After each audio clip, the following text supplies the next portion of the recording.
My name for everyone here is Kinsey Robb. I'm the Executive Director here at Art Center Sarasota, and I'd like to welcome you all this evening to our panel series. This discussion has come about in conjunction with Michael Kinsey's exhibition, which is taken from his work with Heather Dunhill, the creator of Listening to Black Voices, and the adventure they went on through Sarasota Magazine to really take portraits of leaders in the Black community who can speak about their experiences, where we can learn, we can engage, we can interact, and we can grow from. Heather, I want to thank you for creating this series and for creating a space to be able to have these discussions.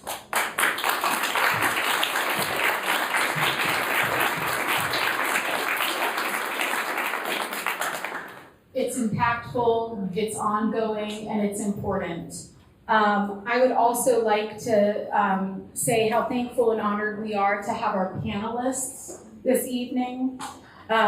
Jim Lawrence, Jetson Grimes, I think I might have messed up my order here on that. Dr. Sheffield, Jetson Grimes, and Dr. Taylor, thank you for being a part of this tonight.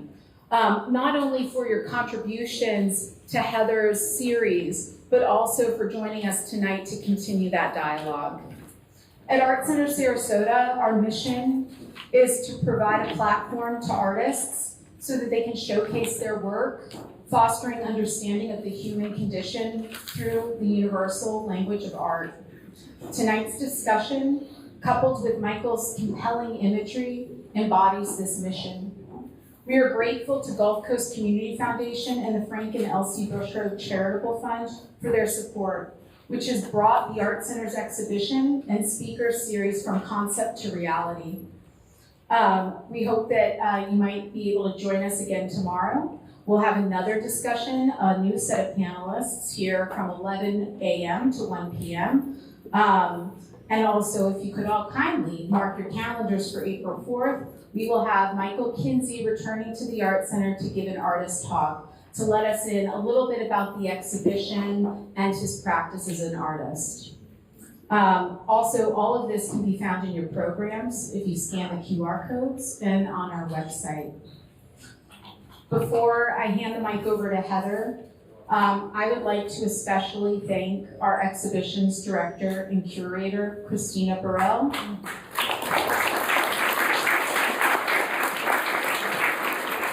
And our exhibitions assistant, Cassie Andrews, for making this happen. Of course, it takes a village to put on these exhibitions, these discussions, and to create these dialogues. And it's also the rest of my colleagues here at Art Center, Linda, Margaret Ann, Catherine, Rachel, and Holly. We're a small team doing a lot of work, and it takes a village. So thank you for being the best village in town. And now I will hand it over to Heather. I hope you all enjoy tonight, and I look forward to all the questions and comments. Thank you so much.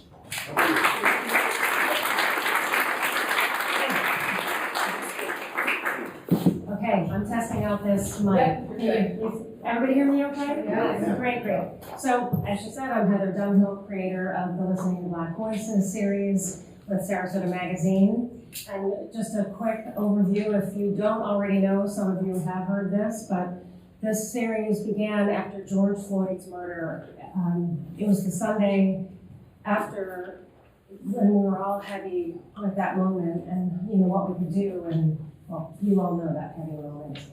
So Charlene Hunter Galt, my dear friend, sent an email to me that said, you have to watch this. And you've all heard, I do what Charlene tells me. So it was a 17-minute video sermon by Reverend Dr. Otis Mouse III. And in it, he made a call to creatives and asked us to meet this moment and mark it in history. And well, you know what I do, and this is how this developed, which for me, this is the full telling of the American story. And I find it life's work. It's apparent in the 4 years that we've been doing this and 54 interviews to date. So we have chronicled some Black oral histories for the books. So you are looking at 4 of the fabulous interviewees who were kind enough to share their stories and generosity and talking to a white journalist about their history. So if you'd like to know more about me, in this month's Sarasota Magazine, on page 89, Charlene interviews me. It gives you a better idea, so I can keep myself brief and anonymous, which I prefer. So a quick overview, I'm going to do a brief interview or a brief introduction for each panelist, and then we will open for questions at the end, so feel free to think of those on your way. And if you'd like to know more about these panelists, if you have not read their stories, there will not be a place at the end. But you can, there's a QR code. Christina will have the QR code for you so that you can click on that and you'll see the entire flip book of all 54 interviewees. Okay, without delay, we're on to the panelists. So, Dr. Carol Sheffield. She's a preacher's daughter who grew up in New Brighton, Pennsylvania, where she was the only Black female in her high school graduating class of 215. She's a former Fulbright scholar who is now a retired professor who taught in seven prestigious higher education institutions. She was also the first Black tenured professor at what is now Pennsylvania Western University. And she worked at the Department of Defense in Diversity, Equity, and Inclusion. Dr. Janet Taylor. Yes, please. Just taking a full accounting of their histories. So, this is just some highlights. So, Dr. Janet Taylor. She grew up on the south side of Chicago. She's a psychiatrist, a self-care coach, author, lifestyle columnist, and proprietor of Cognitive Health and Wellness. She's been featured on Good Morning America, The Today Show, CNN, Discovery Health, the own series, Oprah's network, called Facing Trauma. Dr. Janet Taylor.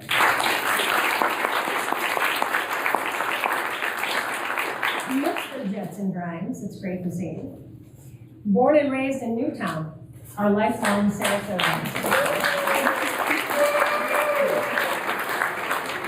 He's owned his salon, Jetson's Creative Trends, for more than 42 years. That's a heck of a run, Mr. Jetson, or Mr. Grimes. He created the Newtown Historical Gallery and the Greater Newtown Redevelopment Corporation to protect the future of Newtown. And he spent his life as a community change maker and visionary, which is evident in the leadership roles he played in bringing important institutions to Newtown. So, Mr. Jetson Grimes.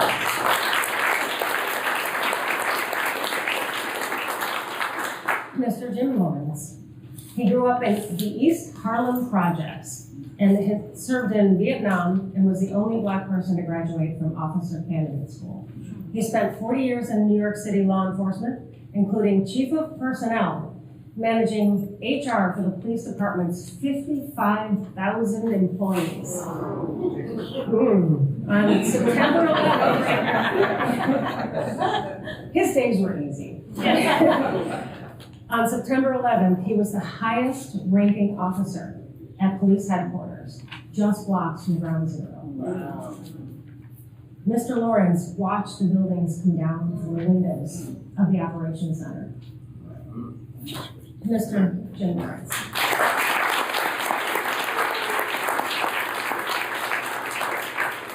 Okay, Mr. Grimes, you're up first. All right. So, many of us have been here for decades, others are new here in Sarasota, but I'd love for you to tell us about Sarasota's Black history, and if you would take us back.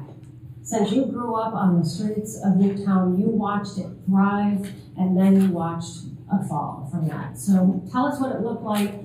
Tell us how many times did money change hands in that incredible community? Well, I'm surely a product of the Newtown community. I'd just like to start where we are now. This was really the Black community. 1885, when Louis Colson came to this community, the first Black settlement. But it was a vibrant area in this community here. And it became what you call Overtown. And Overtown was a separation from downtown. And that's where all of the African Americans were.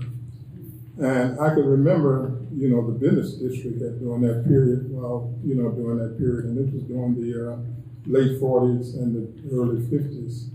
And I just made a little notation, some of the businesses that were there.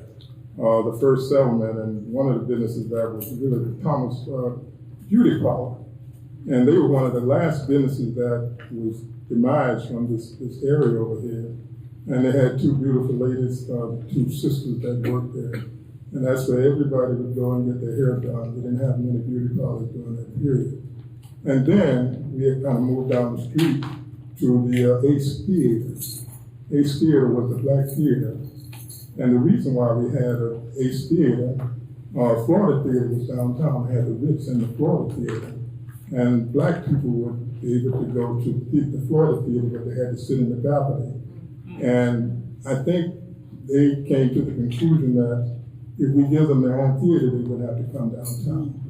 So that's how we was able to get the Ace Theater. But the Ace Theater was kind of special. That's where you got a chance to meet all your friends on Saturdays and Mondays. Monday night was when you go to the adult would go to the theater. And I can remember catching the bus from Newtown during that period. And it was 5 cents to catch the bus. It was 9 cents to go to the movie. And if you had some RC bottle caps, you can get some popcorn and candy. So that was kind of special. But just to kind of gravitate down the street during that period, all of the kids would meet at the Ice House. That's where everybody would catch the bus there. And we would dialogue and kind of get a chance to meet each other. But right across the street was Miss Rose Restaurant. And she had the best potato pie. and chicken and fried chicken. And everybody would kind of end up over there. But to continue down the street, we had Jones Barbershop, we had the Coleman Barbershop, we had a James Baker Pressing Club, we had Manuel Drugstore there, and they were Greek, but they hired a lot of African Americans to work there. One of our principals and one of our ministers, Reverend Dupree, he worked there, and I can remember creating that image. He was like 18, 19 years old.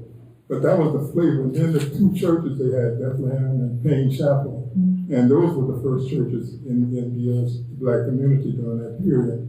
But then they kind of stepped over, and when the migration started moving to Newtown, most people were saying that they're going to a new town, Overtown, but they say we are going to a new town. So 1935, that's when we first got our schools in the community. And that's one of the things with the attraction to the Newtown community. But this kind of to jump a little bit, we were self-contained. Our communities, a lot of times talk about how the atrocities and the negatives of segregation. But one thing I learned from segregation, that we had the ability to prosper and deceive. And one of the things that we had. Did you say prosper and deceive? No, prosper and thrive. And thrive. Yeah, we had the ability to prosper and thrive. And at one time in my Newtown community, we had over 80 businesses in the community. 80 businesses. And that's why I say I'm a product of that community. Some of the things that I do in my life now as my business, I saw success. I saw businesses in the community that were very, very successful. I could talk about, Miriam Jones, Humphrey Drugstore, the Skyline, the entertainers that would come through there, Ike and Tina Turner, all of the big entertainers would come. We call it the chimney circuit, Jimmy Reed, Muddy Waters. A lot of people don't know that. But I was able to see those people at the Elks. So all of that was a part of my bringing up and my DNA, and I was able to kind of pass that on to where I'm at now. Just like you say, I've been in business 42 years in that community. And one of the things that I like to kind of share, we are one of the few communities in the country that still exist enclaves. And that's what makes Newtown so special. And it wasn't because just of chance. It was persevering and struggle. You know, one of the biggest issues I think that really continue to contain the community is when we didn't let them take the schools out of our community. We boycotted the Blue School Board for 2.5 weeks until they agreed to put our schools. But if you look around Florida, most of those communities are gone. And the reason why they let them take the schools out of the community, but we determined that we would not let them take the schools out of the community. And there's quite a few other issues in the community that we was able to keep this community sustained. So what we have now, we have a foundation to continue that community to the next generation. And as we come back and question about, talk about some of the progress we're making in the community. That's incredible that you are one of the very few left in the country, just to be specific, right? Yes. That's right. And how many times did the money change hands within the community? Oh, it circulated probably 10, 12 times in the community. Isn't that incredible? Yeah. It's a self-sustaining, successful Right. community. And that's what helps the community to sustain itself when the dollar was able to turn over. Well, thank you for taking us. Thank you for taking us back, so we all get to get a feel of old Sarasota. And Dr. Carol Sheffield, at Pennsylvania Western University, you taught a course to future teachers called "Teaching in a Multicultural Society." Tell us, how do you teach tolerance? And wasn't that a largely white school? Well, And one more question on that. How long ago was that? Because this seems pretty far ahead of itself. You were in advance. let's see, I started teaching that course at, I call it CalU, California University of Pennsylvania. Can you all hear me? Is this Yes. That's so close. Would you stand? No. Your legs. I started teaching that course back in 1989. That was the first time I So taught that course, 1989, that's when you had put this together. You knew it was coming. So the goal of the course, though, the goal of the course was to prepare future teachers to deal with the diversity that they were going to face when they got into the classroom, especially as our country gets browner. So that was the goal. And California University of Pennsylvania, now known as Penn West California, is a small public university in southwestern Pennsylvania. So it's one of the state schools. You've heard of Slippery Rock, right? Everybody knows Slippery Rock. So it's situated in rural Appalachia. And it's a predominantly white institution.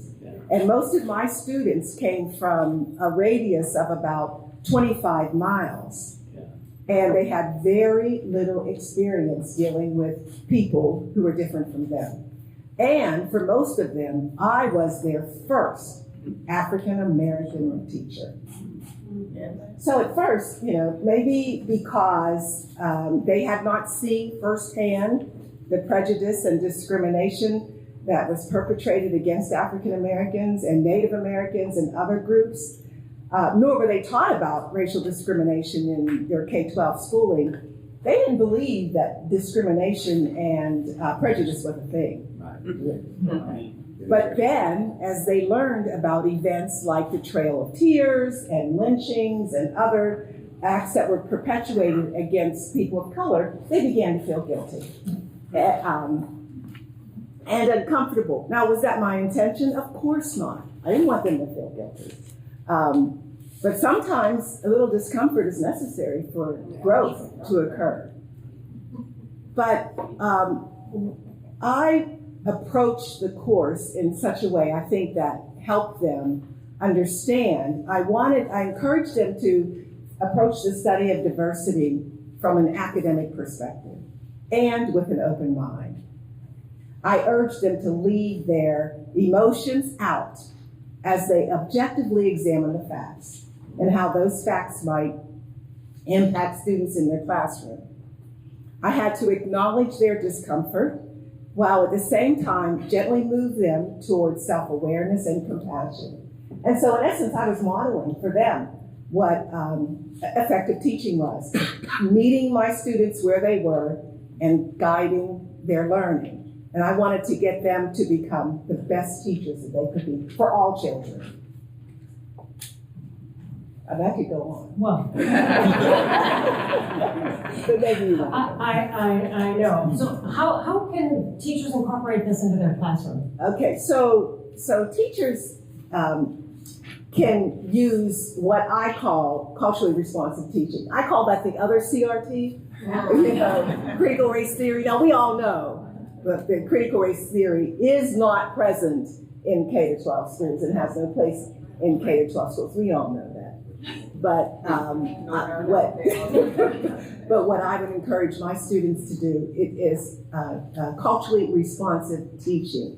That is accepting that the students in their class might be different from them.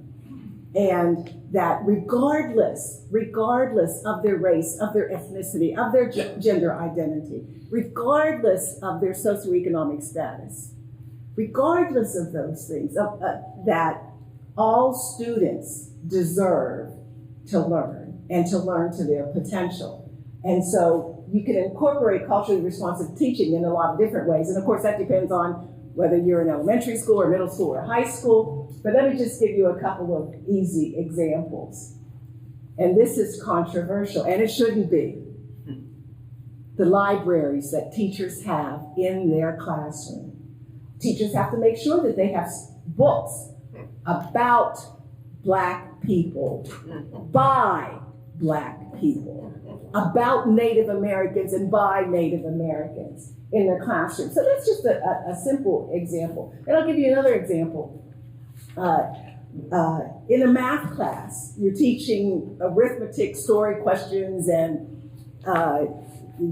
one of the stories could be, well, how much change do I get back if I go to the bodega and buy a bag of potato chips and I give the man $1? How much change do you get back?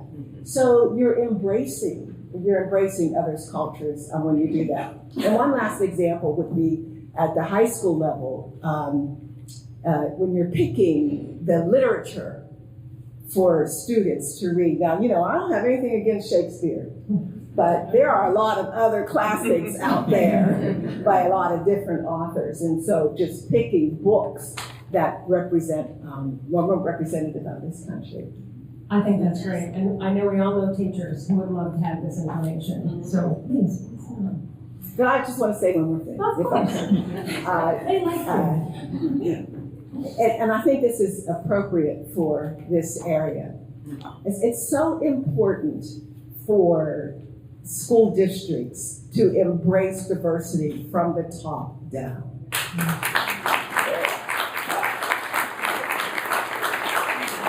So you've got school board members and administrators and teachers and staff who have to embrace it. You have to set the example there. It has to be set there. And for me, the standard is we want all of our students to achieve to the best of their ability.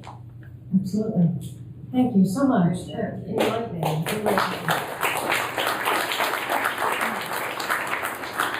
Mr. Lawrence. Okay. You said, former, is in the police, New York City. I have to ask this question. So, according to Reuters, I'm going to turn to you. This is an interesting stat. 49% of Black men can be expected to be arrested at least once by the age of 23. I just want you to stop and think about yourself at 23. That is a scary thought. 49% of Black men can expect to be arrested at least once by the age of 23. So numerous studies have shown that the practice of racial profiling has resulted in Black men being targeted and disproportionately stopped, frisked, arrested. So, the big question to you, how can police across the nation address this moral and social problem? If you can solve the problem. Not for you, sir, not for you. Let me just start by trying to explain, go back in history how we got to where we're at now with racial profiling. Now, profiling has probably existed for years. They had slave patrols back in the times of slavery, right? So it was profiling. But what happened in the early 70s is the country took a turn in the way we policed.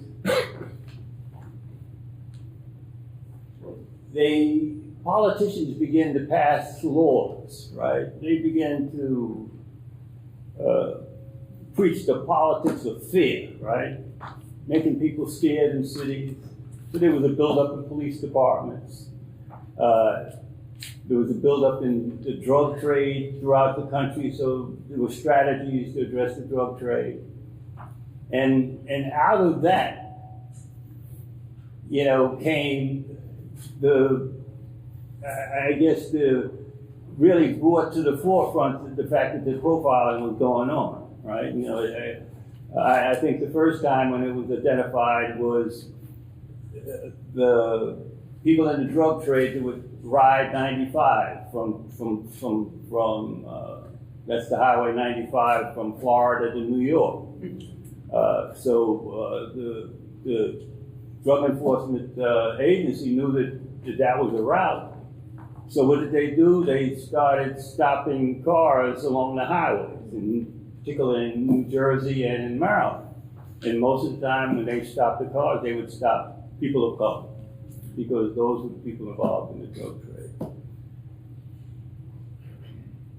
Now,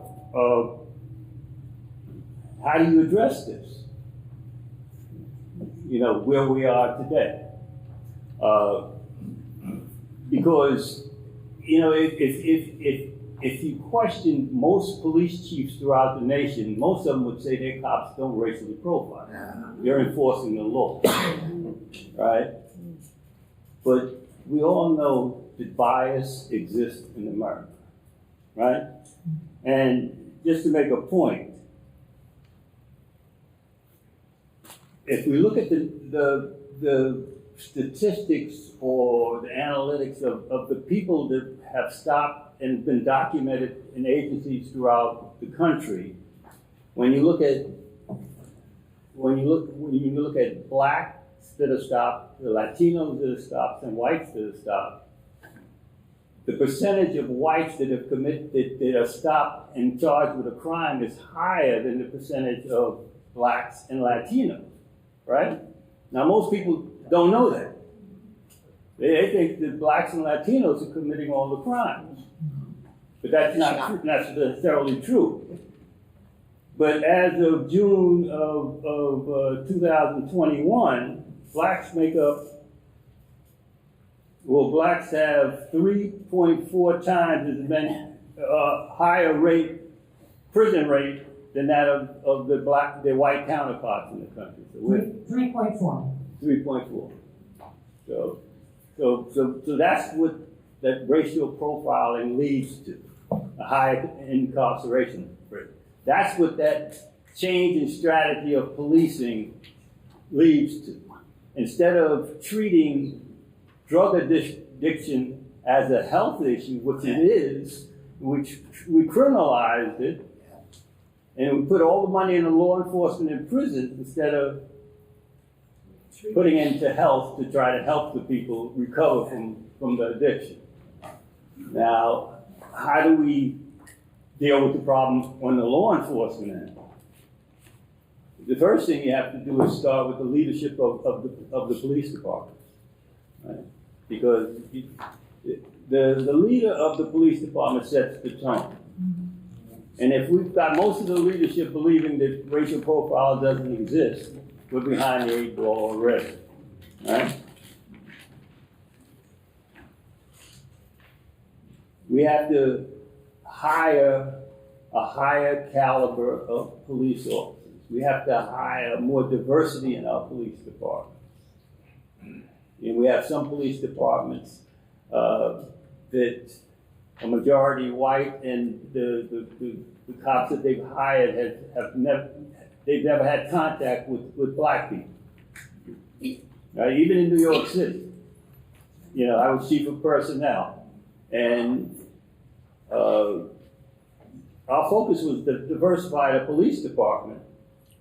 And during the hiring process, the screening process, the candidates go through psychological. And one of the issues that I always had was that the minority candidates were failing at a much higher rate than the white candidates. And that's because the psychiatrists were white. Many of them hadn't had much contact with black folks. So a lot of things that the black candidates or the Latino candidates or the Asian candidates would talk about, they couldn't relate to. And, you know, that created a problem. So they had higher failure rates. So it's a very complicated issue, but diversity is important. Diversity training for police officers. Those same officers that we hire that hadn't had much contact with people from other ethnic groups, it's important that we train them the best we can to deal with how to deal with other people, teach them about other cultures, the things that people do. Do you think that works? Have you seen that work? Yes, it works. It works. Well, the thing is, it works better than doing nothing. You got me there. Better than doing nothing, you know, they get a little bit, you know. And just, I know the point you're getting to doesn't work because you still have bias. So to deal with bias, you have to do data collection. You have to have cops report who they stop, collect that data, analyze that data to identify people that may be misstepping,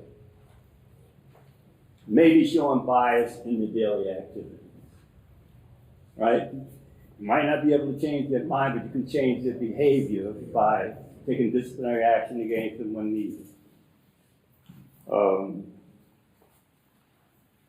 Also, properly staff your internal affairs, you know, people that investigate cops. So, you know, one of the hardest things I had to do as, you know, after I left NYPD, I was police commissioner and in Nassau County, New York. And I would try to mentor some of my up-and-comers, and I would try to explain why it's important that they have some experience in internal investigation. Because it's important to have people that are level-headed investigating cops so that cops believe in those investigations, right? And it's important for people that are looking to run agencies in the future to know what's going on, because some of the stories that you get, you know, would turn your head, you know. But it's a job that has to be done, and it has to be done efficiently and correctly. Community involvement. A lot of the issues departments have is because they don't involve the community in what they're doing. You know, my philosophy was always, community should be involved because they should play a part in speaking to how their community is policed, right? We have a governor now that takes exception with certain prosecutors because the way they're prosecuting cases, what they feel are, you know, what he doesn't, they don't have the same value in certain cases, right? From a policing point of view, I think the value that you should get is from the people, the community that you're serving, because your number one goal is to make those people feel safe, right? It's not to create numbers, it's not to give out a certain amount of summonses or my focus during my career was always to please the community. Because if you please the community would come to bat for you and let the people down in City Hall know that you're doing a good job.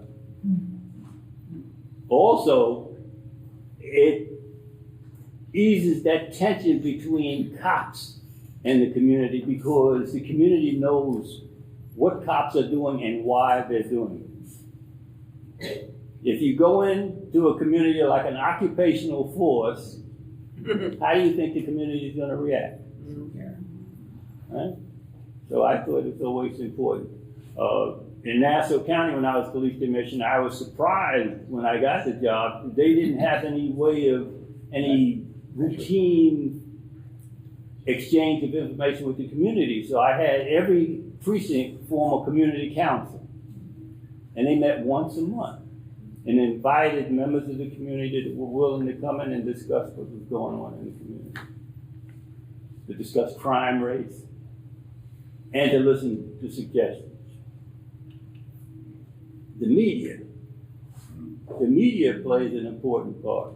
I was always at odds with the media because they would always report the negative and never the positive. You know, a cop does something good, doesn't report it. Cop does something bad, they report it. Or if a kid in the community does something bad, they report it. In the case of racial profiling, I think studies have shown that when the media focuses on the fact that the community is concerned about racial profiling, the number of complaints about racial profiling actually go down. So the media can play an important part. Well, thank you for helping us understand that. Yeah, there's some, you know, I could go on. It's an overview. You're giving us an overview. Yeah, because I could go into discipline, you know, systems should be in place to track cops that repeatedly violate the rules, right? And they should be retrained. Can we get you to consult with the Sarasota Police Department? I retired from New York City 22 years ago. I didn't talk about retirement. There's a lot of people here that are retired and still doing things. Thank you for that. That's a helpful understanding of what can be done, that it's actually not, it's not something that's a loss, that we're stuck and it can never be fixed. There are ways, and you saw it happen. Yes, it can't be fixed overnight because we didn't get here overnight. The thing is, we have to keep working toward making things better. Thank you. And Dr. Taylor. I saved Dr. Taylor in this first series of questions for last because I intentionally did this because with her psychology and psychiatry background, I wanted her to speak to the generational trauma of racism and its effects on the Black community. Because there is, and if you could also speak to how it's in the DNA, that it's not just this generation and what they experienced, or what are these 49% of Black men who are arrested at least once by the age of 23. So please, help us understand that.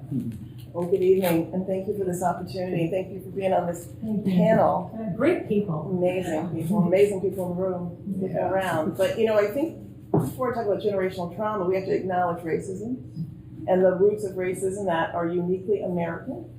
If you think about how race was constructed and how racism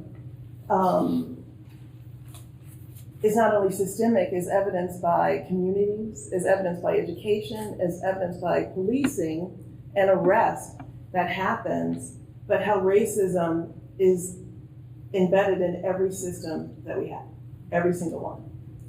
And how that impacts us is the fact that Black people are not as violent or any more violent than white people. Black youth and Black people do not use drugs at any higher rate than white people.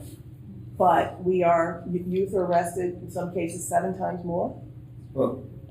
Definitely, if you look at that horrible stat that by the age of 25, invariably a Black male has crossed the path of a police officer in some form. And the impact that has on their health. If you have been arrested, you don't qualify for Medicaid. If you have a felony, housing. If you have a felony, you can't live in public housing. Getting a job, getting a loan, and the impact that has on generational wealth and access. And so if you go back throughout history and look at how racism was used through policy in terms of from the Black codes, which said even after formerly enslaved people were free, if they did not have a form saying that they were connected to a farm, then they would be fined $100 if they didn't have and arrested. If you look at the 13th Amendment, which certainly replaced slavery in terms of arresting young children and young adults and the impact that has. We know that racism in medicine not only exists but persists, and as evidenced by the high rate of Black women who have the highest rate of preterm birth and low infant mortality, in spite of their zip code, in spite of the fact of how much money they make, but just being a Black woman, and that has largely been tied to the bias that exists in terms of the care that they receive in the hospital. And then Arlene Geronimus, who is a sociologist, has written about weathering, which really looks at the impact of racism at the physiological level. So what I'm saying is, racism is a trauma, and it impacts us cellularly. And what most people don't realize is, if you are a person who witnesses an incident of bias in the workplace, who witnesses George Floyd, as an example, getting murdered, then it's traumatic to you as well. So our mental health is suffering, and trauma is prevalent for all of us.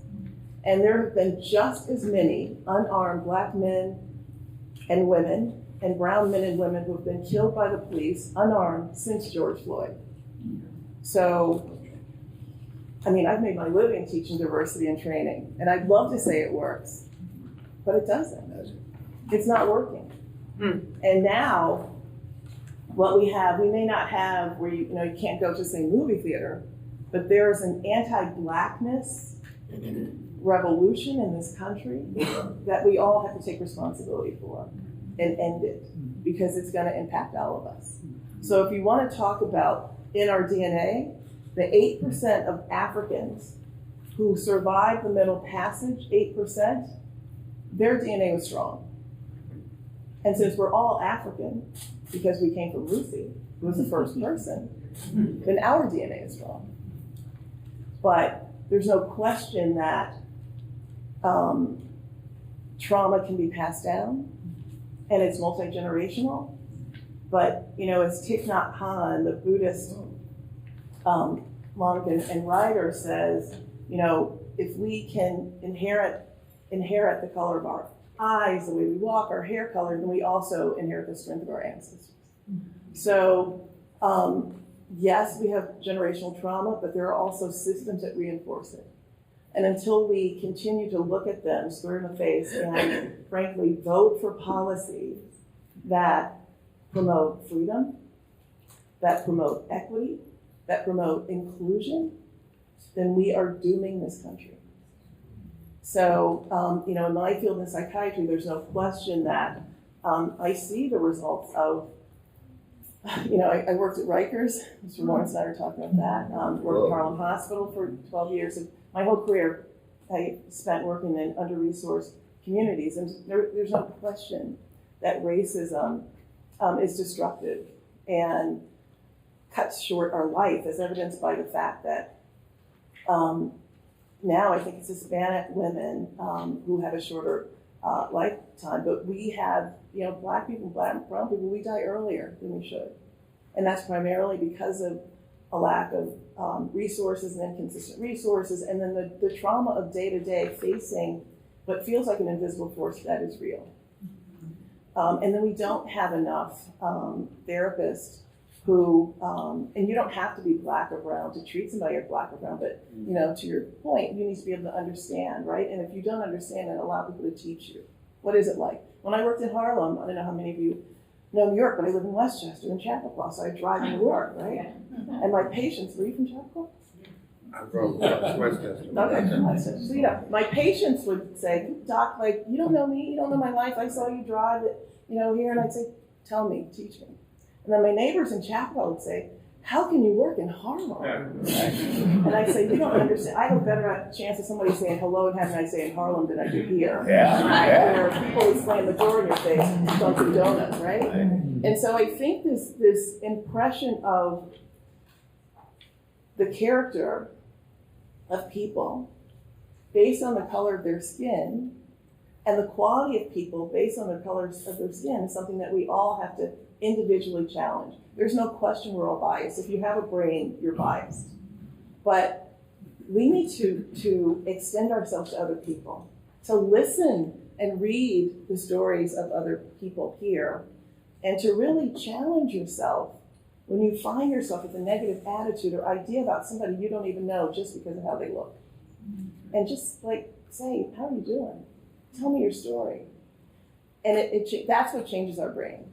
And that's what'll break bias, not racism, because racism really is, in my opinion, a psychopathology. That is, most white people aren't racist, but there are some who are, who keep these systems in place. But we can extend ourselves, find out more, educate yourself. You don't have to be black or brown to read a novel or go see a movie. We have amazing movies out now, but just go, right? And black or brown people don't have to educate white people about history. Like, read it and then talk about it. But I think the crisis that we have right now really is one where post-COVID, there's more social isolation and loneliness, and our thoughts are taking over, and so we really have to work on that and connect and see what we can do to really create a better humanity, and that's only by experiencing different things, reaching out, letting people teach you, and supporting people who are doing the work of really trying to change attitudes and behaviors and coexist in a way that makes it better. Thank you. It's helpful, right? It's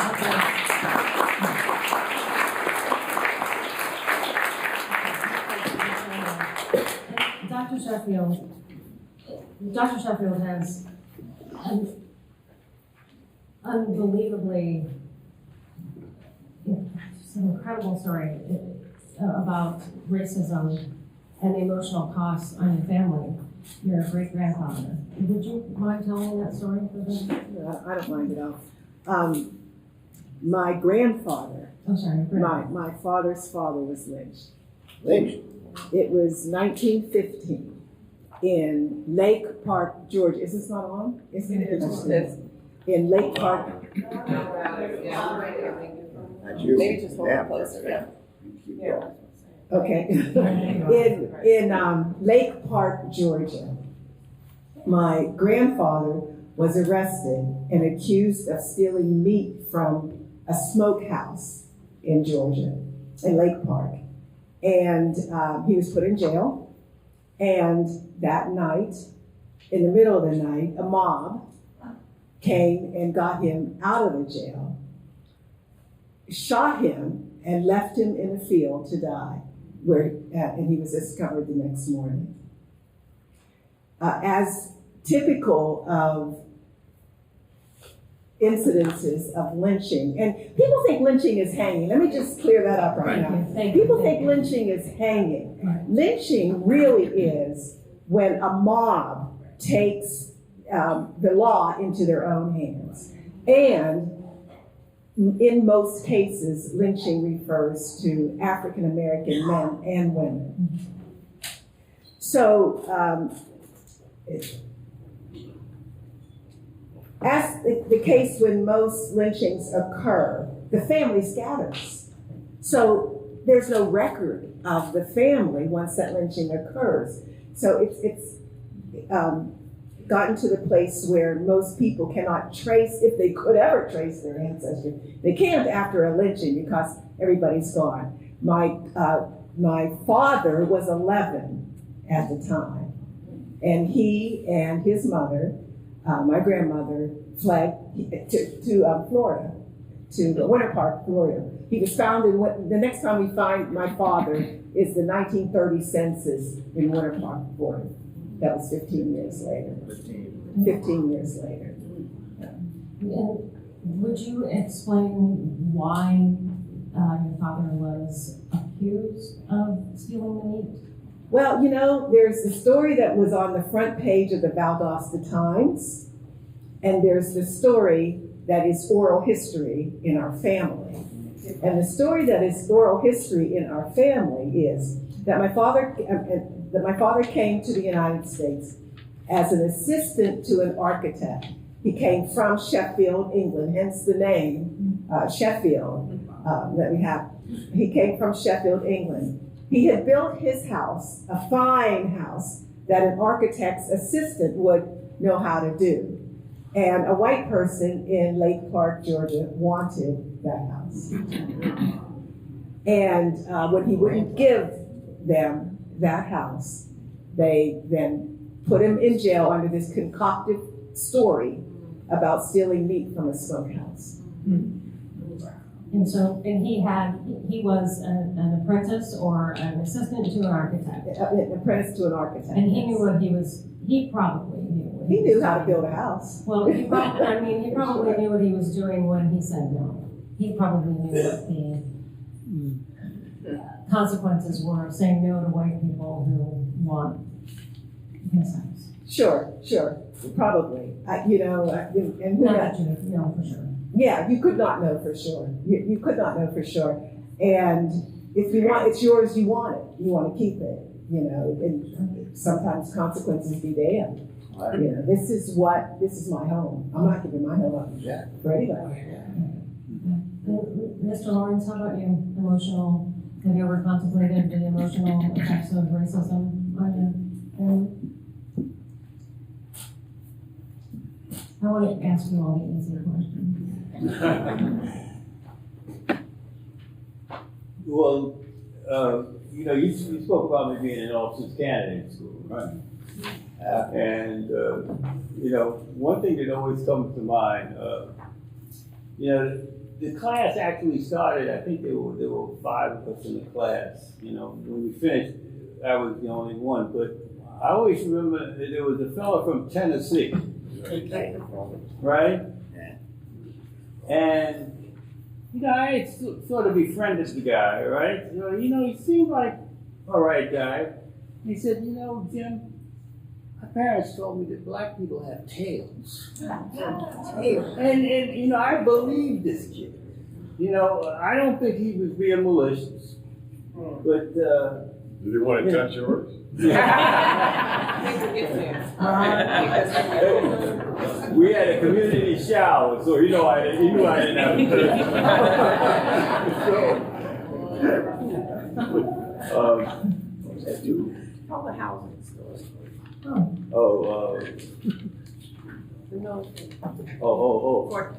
Oh, yeah. This is Gail. Oh, that's my wife.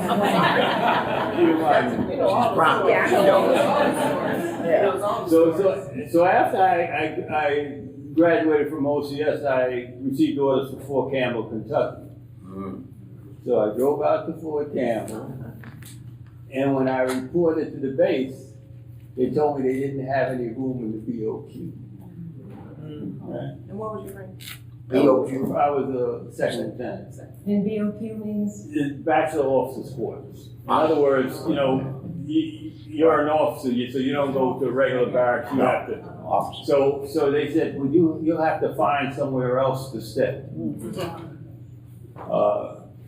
And I know officers that were assigned to the same battalion as I was. That came in after me. They got room in the BOQ.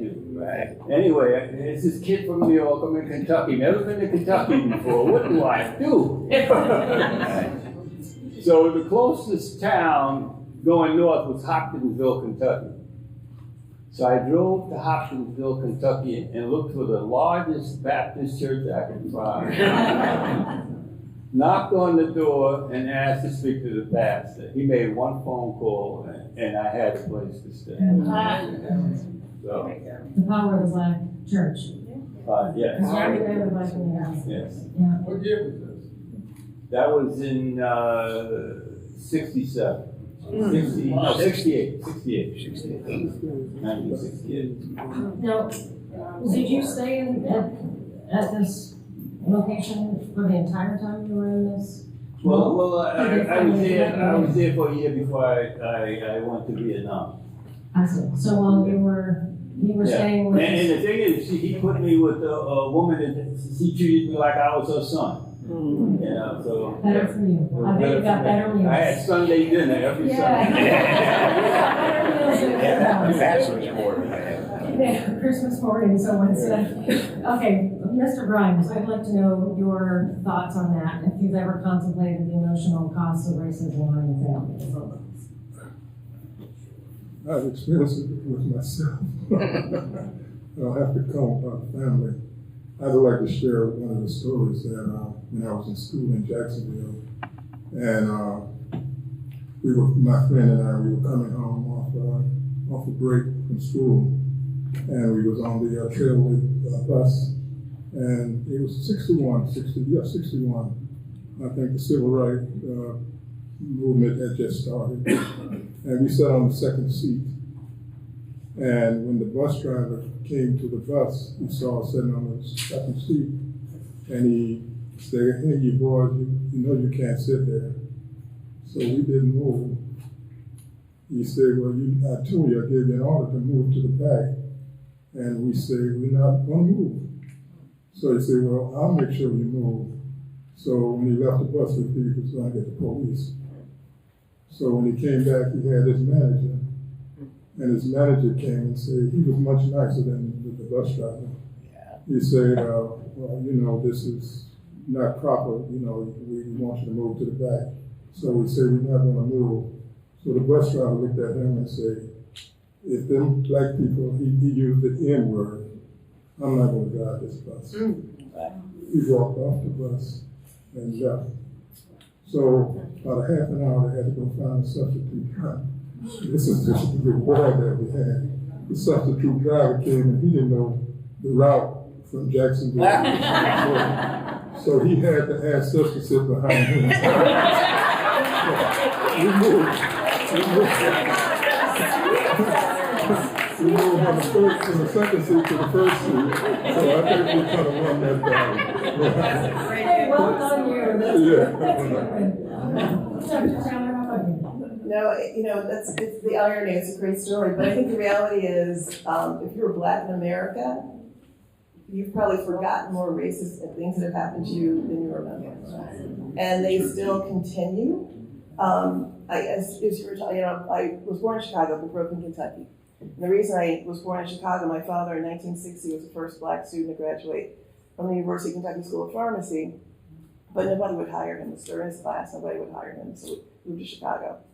And when I went to medical school in Louisville, there were 10 Black people in my class, seven were men, and none of the 7 graduated. So you think about the legacy and impact on their families, not graduating from medical school. And I can't tell you how many times being in Kentucky where I'd have patients, white patients who had never, from Appalachia, never been so close to a Black person, much less touched by one. They would say they didn't want me to touch them. And that, I'm old, but that was like the late 80s, early 90s, right? So this is not like the 40s or 50s. And even, you walk into a doctor, into a room, your white jacket, and people would assume you're a transport. So, I can tell you here in Lakewood Ranch, I'm not saying it's racist, but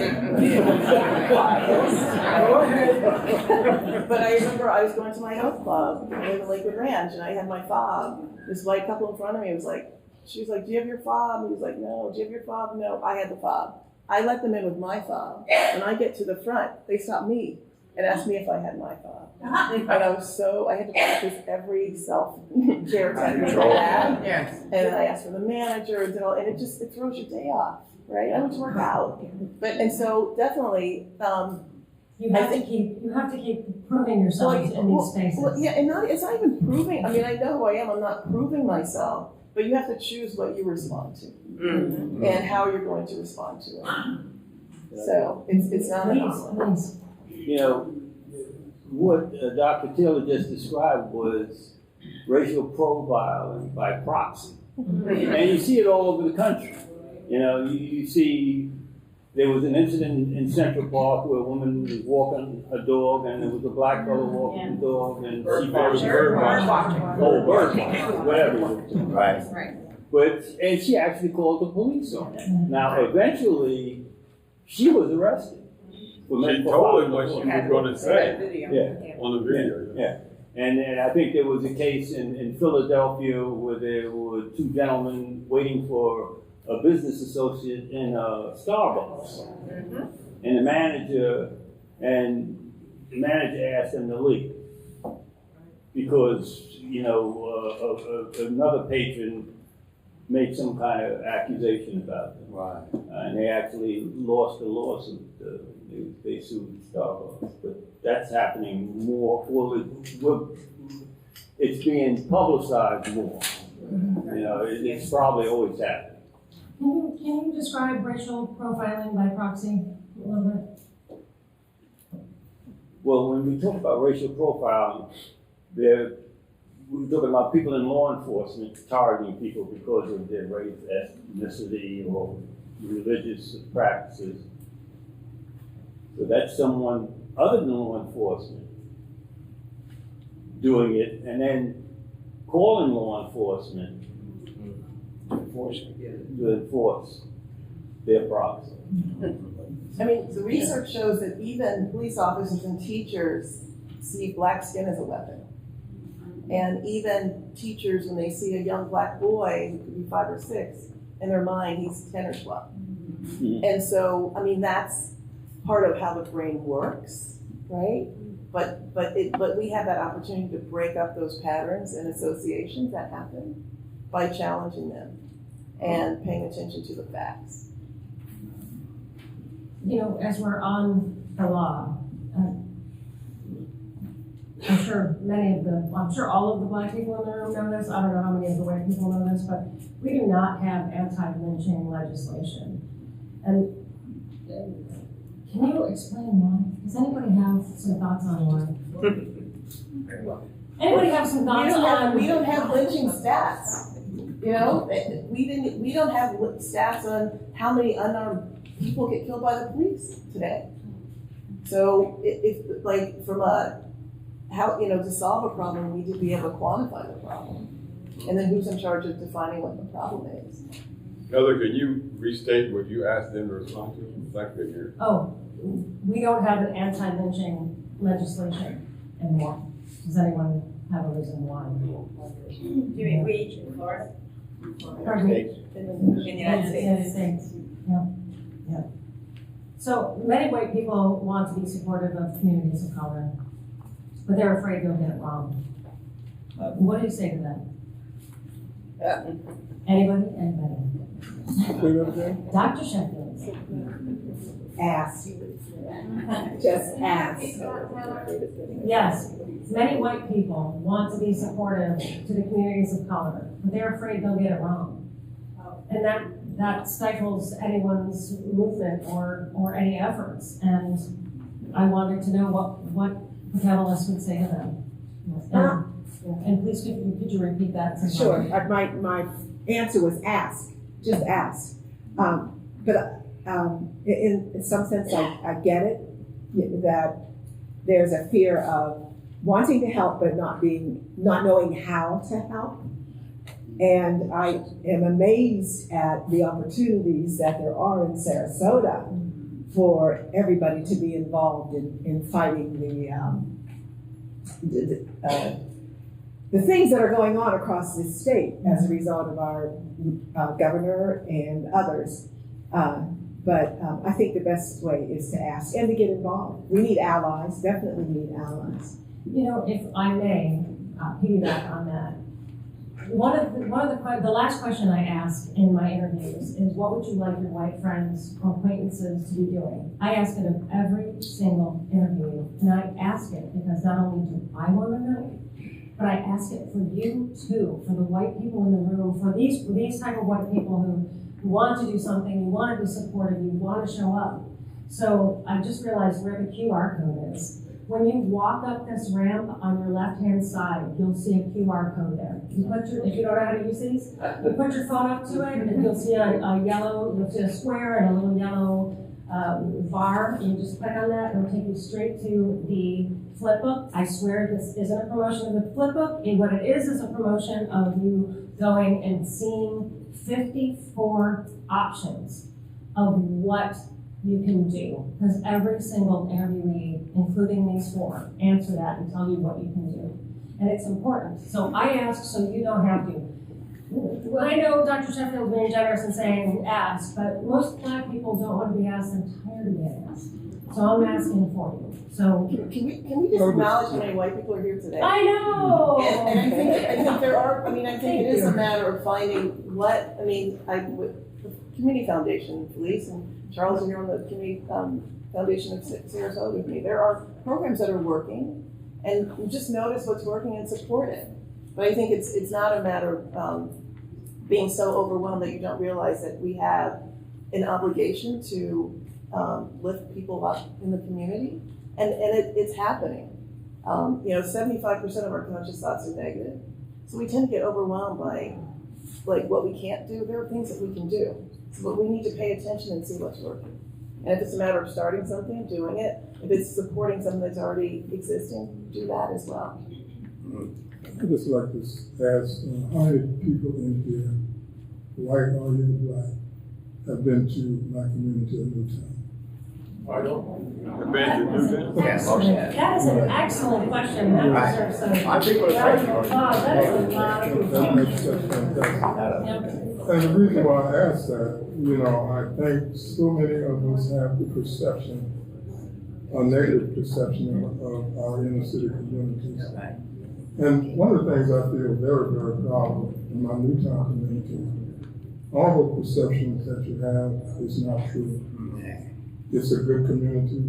98% of the people there welcome you, going to treat you right, going to be fair to you. Our community don't look like a second-class community. Our businesses are kept. So sometimes you have to venture out. You have to step across that line and see how other people is living. A lot of times it boils down to economics. The have and the not have.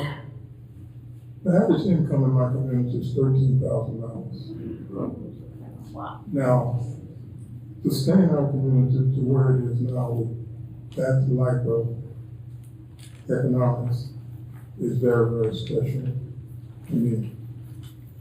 And what has happened to a lot of the inner city communities, and I talked about how they close all the schools and divide the community. But the perception of the crime and the drugs, that was another thing that kept the economics from being sustained in our communities. And I think once we get over that, bringing positive investment back into the community. We have a community that is welcome to positive investments. And when I talk about positive, the people in the community need to be involved in the investments in the community, ownership of the community. And I think once we can start doing that, we can start seeing a change in the economics in the community. As I talked about how the dollar was able to circulate during segregation, we need to keep our communities now. Sarasota is a city of destination. You come to Sarasota for a reason. You come to Sarasota to go to the beautiful beaches of Sarasota. You come to Sarasota to experience the art. You come here. My community has a lot to offer. Yes, you can come into my community and you get Southern food. Anywhere else. You can come into our community and you can get R&B and jazz. You can't find that anywhere else. Even the history of the community. All of that's a part of the economics of the community. So what I like to do here, if you want to find somewhere to help the black people, hey, come back into the community.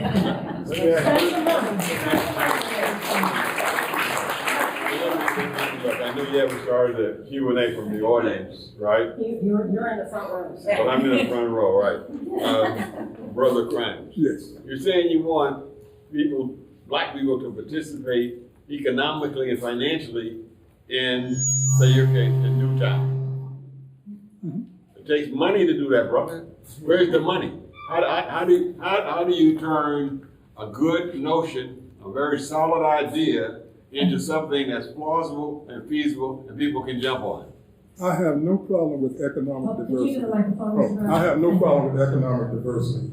You mean you don't let white people come in? No, I would like for you to stay in my community. I'm black. I can stay anywhere. I know, no, you can't, no, you can't. No, I don't care what you say anyway. Okay. But I welcome over high, and, you know, one of the things that happened to my community is when we went through desegregation. Yeah. We just didn't lose the economy. We lost the talent. We lost the teachers. We lost the doctors. We lost all of that. Wow. So now if we can start revitalizing that piece of our community can thrive, it can prosper, it can soar. But we want to do products in the community that will encourage you to invest back into that community. And I see a lot of retirees, they come and they somewhere else, they in Lakewood Ranch, they Estancia. Let's reinvest back into our black communities. And if you start doing that, you can see a community to sustain itself for the next 100 years. All right. Okay, so if someone in the audience is so moved, coming right back to you, so moved, and they want to come into Newtown and help somehow, they come to your salon, your Yes, studio, your hair. they Okay. can come to my salon. Yeah. He's in there. Remember, you know how to find him. Right. Please, Marsha. Yes, you asked a question about how could white people assist and help. Well, the university. Everybody here? The University of Florida went ahead and fired every member of the diversity, equity, and inclusion staff. Well, Okay? The whole issue of diversity, which America is, a diverse country, period, so I don't see how you could be against diversity, right? I don't care what color you are or what gender you are, it's a diverse country. I don't understand why, in terms of when it comes down to issues like this, it seems like it's more a black and white issue, when everybody is involved with diversity and should be advocates to make sure that diversity is appreciated, not just tolerated, but appreciated in our country because it's one of our greatest strengths as a nation.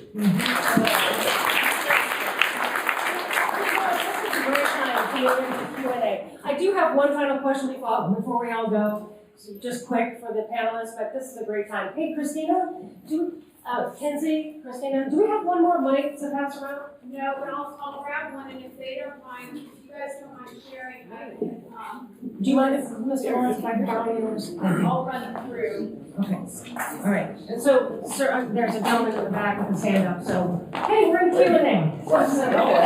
If you guys, if you don't mind sharing, then I'll just grab it from you. I'm gonna grab it. Sir, what's your question? Thanks a lot. Well, that's coming.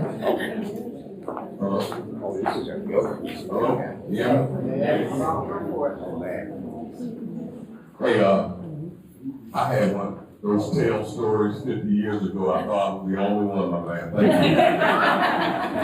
you. Mine was a little different circumstance, but she did ask about a tale. This is for the entire board, and the first part of it is for you, Justin. Thank you, sir. And the second part will be for all the board, all panel members. Jet, thank you for giving these people some knowledge about what was across the street, Overtown, because that was the first black community.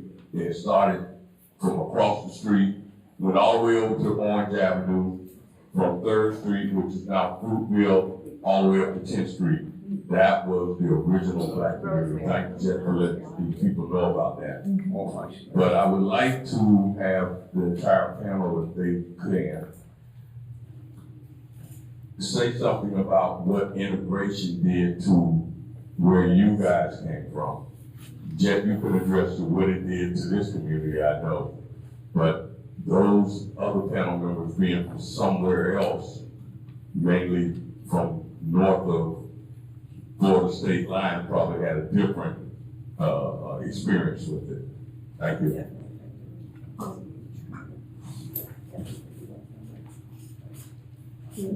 Mr. Grimes, You want me to go? Oh. Well, yes. Okay. You would like him to, Well, I think we wanted to jump Speak down. about, the Right. impact of integration in each community. Right. Let me say this here. 1978, 1979. Now, this was after integration, and that was integration of desegregation. Get that confused. 1978, we found out there was 39 African-American kids who graduated from the 3 major high schools in Sarasota. And that was appalling. We had at our schools, Booker High School, we had somewhere in the neighborhood of 85% graduation when we were segregated. But when we integrated, they were cutting our legs from under us. They weren't educating our kids. And if you see the struggle and the poverty that we have in a lot of our communities, it's because our kids have fallen through the cracks. And the only thing they can gravitate to is being on the street or selling drugs. But we have to reinforce that foundation of our kids. We have to get them early, make sure they're being educated. And the other thing too, once they're educated, encourage them, invest, bring them back to this community here. So many of our kids is educated, because my corporation has done over $200,000 worth of scholarships. But a lot of the kids that we give scholarships, they never come back to become Lincoln. So we lose all of the talent, and we lose all the education. And we like some of these corporations or these hospitals and these businesses to start investing in bringing these kids back to the Sarasota community. And I think once we can do that, you can see all of our communities be successful and to rise. Thank you. And sir, I know you had asked for the whole panel, but if you don't mind, since we have a few questions, if we just ask for one person to answer. There's a woman in the back, lovely pink earrings. Oh, Kinsey, she was right behind you. Coming back, sorry. Here you go. Hi. Thank you, first of all, for this forum. Truly. I've been here 3 years, and I've been looking for this amount of black people. Just to try. I'm gonna stand up because this is the real truth. I can't find you. I can't find us. I can't find me. So I'm integrated in a society where you ask, you don't feel comfortable approaching us. Well, I'm not always comfortable approaching you either. So I'm trying to find my people so we can grow together, learn together. I am invested and I am willing to help. I'm raising my hand. I just can't find you. I went to church one day and I was like, oh, here they all are. They're all in the 2 black churches in Sarasota. But I want to see you. I'm out in the community. I'm out and about. I bring my friends out and about. I go to all kinds of events and I don't see us. If somebody just tell me how to find you, I'm going to see you. Okay. Everybody in the audience. Saturday morning. I love everybody. We're here. Actually,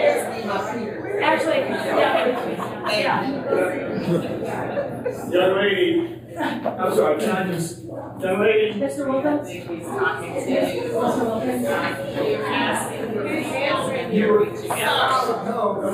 Saturday morning, 10 o'clock at the Betty J. Johnson North Sarasota Library, our Minnesota Solid branch has its regularly scheduled monthly meeting, 10 a.m. You're welcome to join us. And when I say join. But you will find a diverse group, primarily African American, and I hope you know ASAL is the Association for the Study of African American Life and History. So please join us, 10 a.m. Okay. Saturday morning. One more. A lot of members. A lot of members. The largest branch in the network. And then Barbara, you had an idea for her? No, you were. I said I know what I can say. This is for Mr. Grimes. I enjoyed your interview very much, as I did with you, but you mentioned in it that there's workshops. Is there a social media place they announce these? How do we find out about the workshops you mentioned in Newtown? Just stop by my shop. guide you to where we need to go to. And of course, the Freedom School that my friend over there have too, that's very important. I'm making my way to the back. I'm going in around here. Can you all stand up? This is Newtown. All right.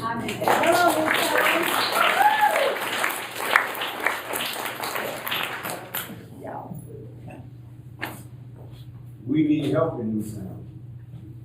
If you want to help Newtown, come. Can you hear me? Yes. Yeah. If any of you in this room, the Gulf Coast Community Foundation, everybody in this room, if you want to help Newtown, come speak to us. We represent the best of Newtown. Who are you? Yes, please tell us. Please tell us. What is the group? My name is Kanum Sabah. I manage the Newtown Farmers Market at the park on Coconut and MLK. And this is the team of people that are there almost every day, or mostly Tuesday through Saturday, to be a space of healing, of education, of art, of culture, to restore the physical, mental, and spiritual health of Newtown. We see a lot of money circulating around Newtown. It's not coming in Newtown. So if you look at us, this is Newtown. Most of our community does not have the mental health to express who they are, what they want, what their needs are. We are the ones that can express it. We lack every resource that all of Sarasota has. There's one food desert left in Sarasota. It's Newtown. If you don't even have immediate access to healthy food, how can anybody in my community mentally be healthy enough to even want to attend an event like this? We eat healthy. We live healthy. I love all these people here, even everybody in the room who I do not know. Newtown, we are the most loving people in the city of Sarasota and Sarasota County. And if you want to experience us, this is the best of what you have to experience within the active generation, the ones who have children or the ones that will have children.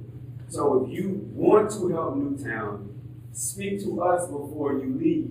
We will tell you, for people, we're in the streets, dealing with the drug addicts, dealing with the stressed out mothers, dealing with everybody in regards to are the byproducts of systemic racism or depression or what we call the epigenetic process of generational trauma. We live it. It's in us. So we showed up here tonight so you all can see Newtown. Thank you. Really, thank you. What we need for everybody here is private and organizational funding to restore the balance that has been taken. I've heard all these stories. As a kid, I sat in Mr. Jet Grimes' shop most of my childhood. Mr. Walter Giver right here, you know me since I was a little boy playing football at the Redskin field. The truth is, the way that we were raised, it was only set up to be within the 1% of success. They were all raising us in entertainment. I went to college and graduated from Bethune-Cookman University with a degree in educational studies because I had a football scholarship. Most of my friends didn't make it.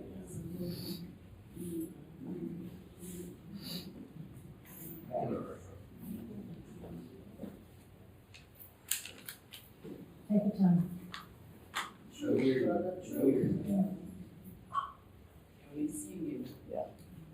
So the Lynx had a wellness fair, and they were there representing and made natural snacks and brought food and everything. So we can distribute your information to folks so they know how to get in touch with you and to support you.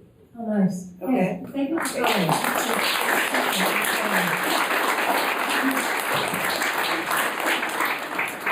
Hey, Kinsey, this lovely woman on the wall is Questions, I have one here, your questions for. I wanted to say this before the last speaker, when it was more relevant, but the lady sitting next to me here can't find any black people, but we were out the other night somewhere to get some dessert or something, and we bonded with this lady immediately across the room. enjoying the same music and had a great time and laughed about it, I still don't know her name.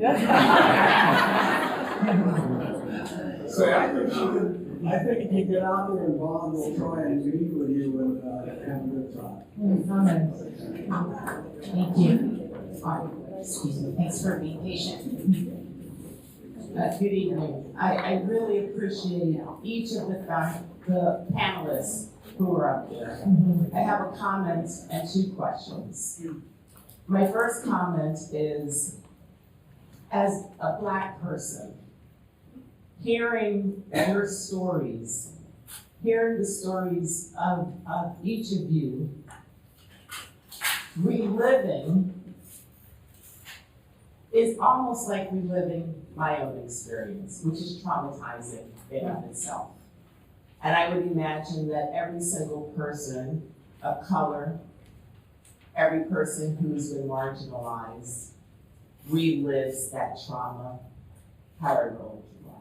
So that's the first comment I'm gonna make. The question that I have is, I have seen, since the murder of George Floyd, the activation around, we'll call it diversity, equity, inclusion, and belonging, went through the roof. Organizations were hiring chief diversity officers, people, Black, white, Asian, whatever, were coming together.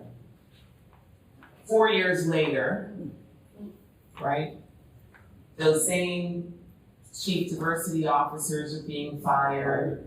The colleges and the schools are cutting the funding. I heard you say, Dr. Taylor, since the murder of George Floyd, the number of individuals who have been murdered, unarmed individuals who have been murdered. Unarmed Black people, specifically. And Black and brown, yeah. Let's just assume that's what we're talking about. You know, and yet, it's almost like it never happened. So my question is, why do we need a murder to occur, you know, on TV, in the public's eye, the way that, you know, whether it was George Floyd, Breonna Taylor, so on and so forth, why do we need that to happen for these things, for these resources, for this activation to occur by everyone? Dr. Taylor, that one's for you. Well, I mean, I think we don't need it, right? In an ideal society, that wouldn't be what we needed to activate people's compassion and recognition. And I think it's evidenced by everything you said. You know, it wasn't just the University of Florida. Every state school, every college that had DEI was shut down. It's been taken away, right? But and then banning books, you can't say equity, like all of this stuff, right? Can't say gay, right? Can't say gay. So things are cyclical, right? We've seen this story before. And so I think the question is, your original question about why does it take this for us to be activated, I think the question should be, what do we have to do to shut it down? Yes. And that's what we have to think about now. And I think, you know, we vote, we make ourselves aware, we align with allies, we support folks like, Dave? I forgot his name, in the back, right, from Newtown. We support, and then, like you said, like you're across a room and didn't know each other's name. Like we find out each other's names. When we talk to people, it changes our brain. So we have to do more socially to connect. I think we have to do more to support institutions like Liz Walker has Can We Talk here in Newtown that's helping with mental health. It's free, right? We have to, and what David Wilkins is doing with the like we have to support those institutions, and it doesn't just have to be us. But I think that the thing is, what are we going to do about it? And that's the real question. What are we going to do?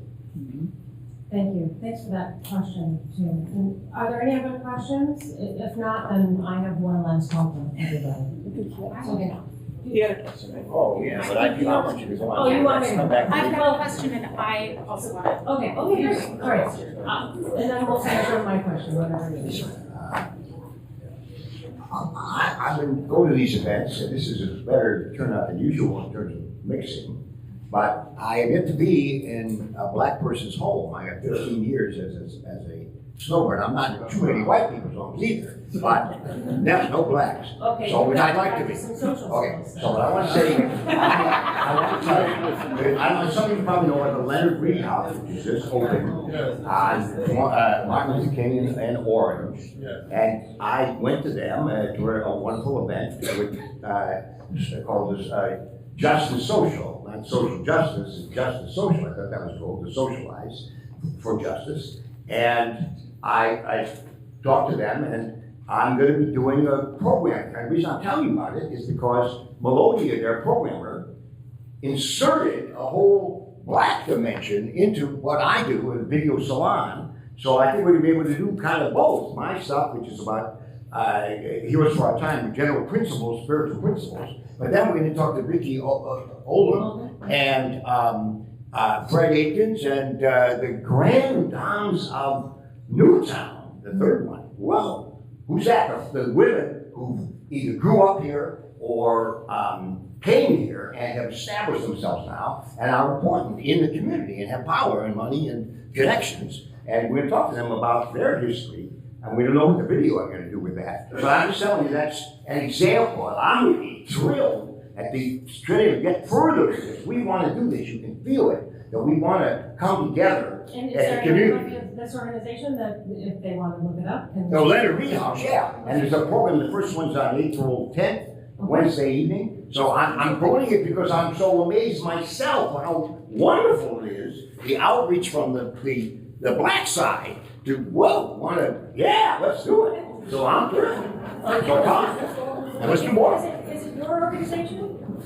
I'm with Transformational Education Initiatives, what I call myself. Video salon. I'm a member of the board of Sarasota African American Cultural Coalition, which has the Leonard Reed House that is operating, and that's just one of our initiatives. We're looking to do other things in the community. So I'm glad that you're coming.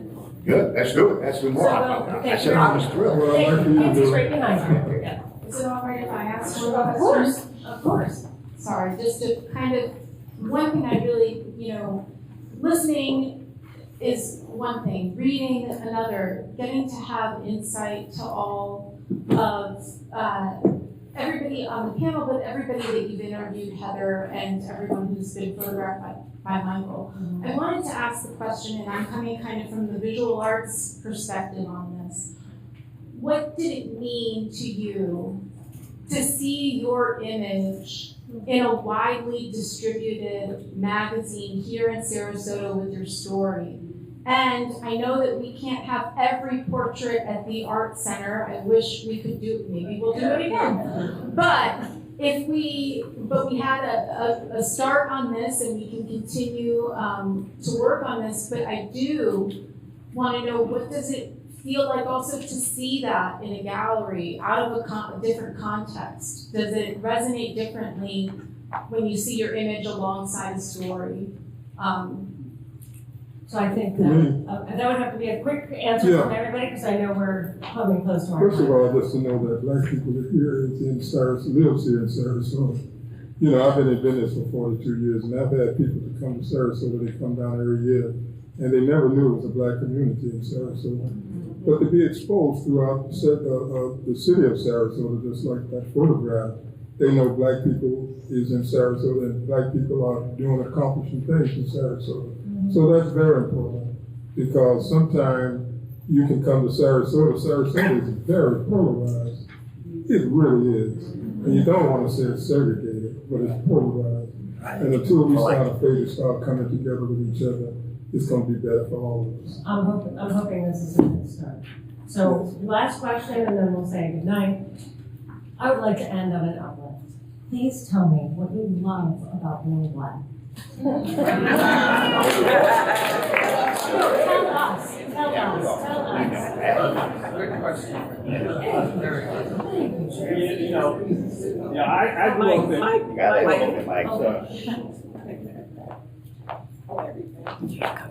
I grew up in Harlem.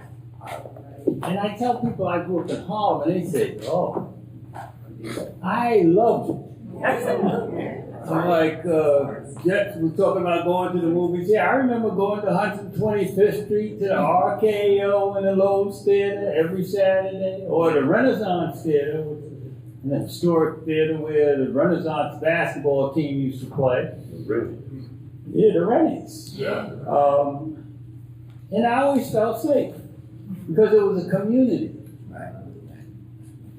You know, I grew up in the Lincoln houses, and I shot from the from Harlem Hospital where Dr. Taylor worked, and I just, I just enjoyed my life in Harlem.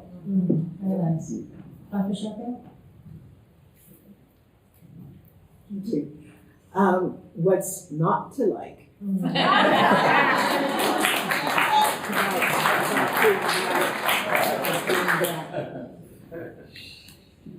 Black people of the African diaspora have survived. We're resilient, we're beautiful.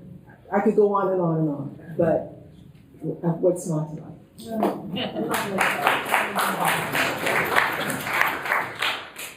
What I like about being black, I wouldn't have met my beautiful wife sitting back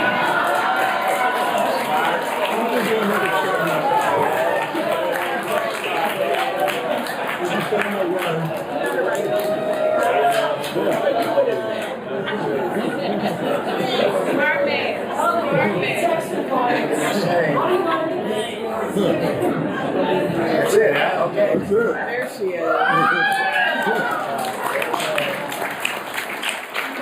You took my line. I have 4 daughters, and I look at them every day, and just want the world to be a better place. But when you said that, Ossie Davis said, "I find in being black a thing of beauty, a joy, a cup of gladness every day."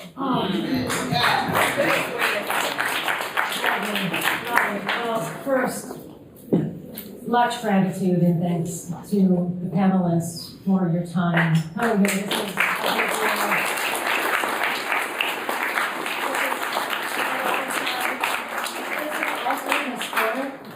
I've been in Sarasota for nearly 30 years, and I don't remember a time when we've had something like this, so I appreciate you being here.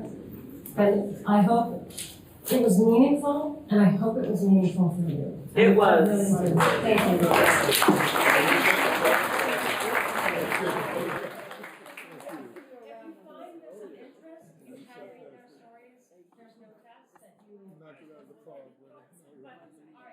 I